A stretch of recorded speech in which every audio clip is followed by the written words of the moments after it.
ధనుస్సు రాశి వారికి ఎటు చూచినా విజయం కనపడుతోంది. 5 గ్రహాలు యోగిస్తున్నాయి. వరుసగా 3వ రాశిలో రవి, కుజ, శుక్ర, రాహువులు యోగిస్తున్నారు.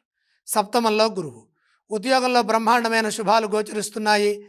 రాజయోగం సూచితం. సాహసోపేతమైన నిర్ణయాలు తీసుకోవడం ద్వారా, ధర్మబద్ధంగా పనిచేయడం ద్వారా ఉన్నత స్థితి గోచరిస్తుంది. సకాలంలో మీ బాధ్యతలను మీరు మొదలుపెట్టండి. భవిష్యత్తును దృష్టిలో పెట్టుకొని సానుకూల ఫలితాలు సాధించడానికి ప్రయత్నం చేయండి. విజయం చెరువులోనే ఉన్నది. విశ్వాసంతో ముందుకు సాగండి. తగిన గుర్తింపు లభిస్తుంది. మీ కృషిని నలుగురు గుర్తిస్తారు. ప్రశంసలుంటాయి. ప్రతిభతో ముందుకు సాగుతారు. గౌరవప్రదమైన జీవన విధానం కొనసాగుతుంది. ధైర్యంగా తీసుకునే నిర్ణయాల్లో విజయం ఉంటుంది. ఉన్నత స్థితి ఉద్యోగంలో గోచరిస్తోంది. వృత్తిలో కూడా ఇదే ఫలితాలు ఉంటాయి. సద్బుద్ధితో సకాలంలో నిర్ణయాలు తీసుకొని పనిచేయడం ద్వారా వ్యాపారంలో ఎదురయ్యే సమస్యల నుండి బయటపడతారు. చంచలత్వం లేకుండా స్థిరచిత్తంతో ముందుకు సాగండి. వ్యాపారంలో మంచి జరుగుతుంది. ఓర్పుతో నిర్ణయాలు తీసుకోవడం ద్వారా విజయాలు సాధిస్తారు.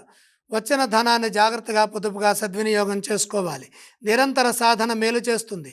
పట్టుదలతో చేసే పనులు విజయాన్ని ఇస్తాయి.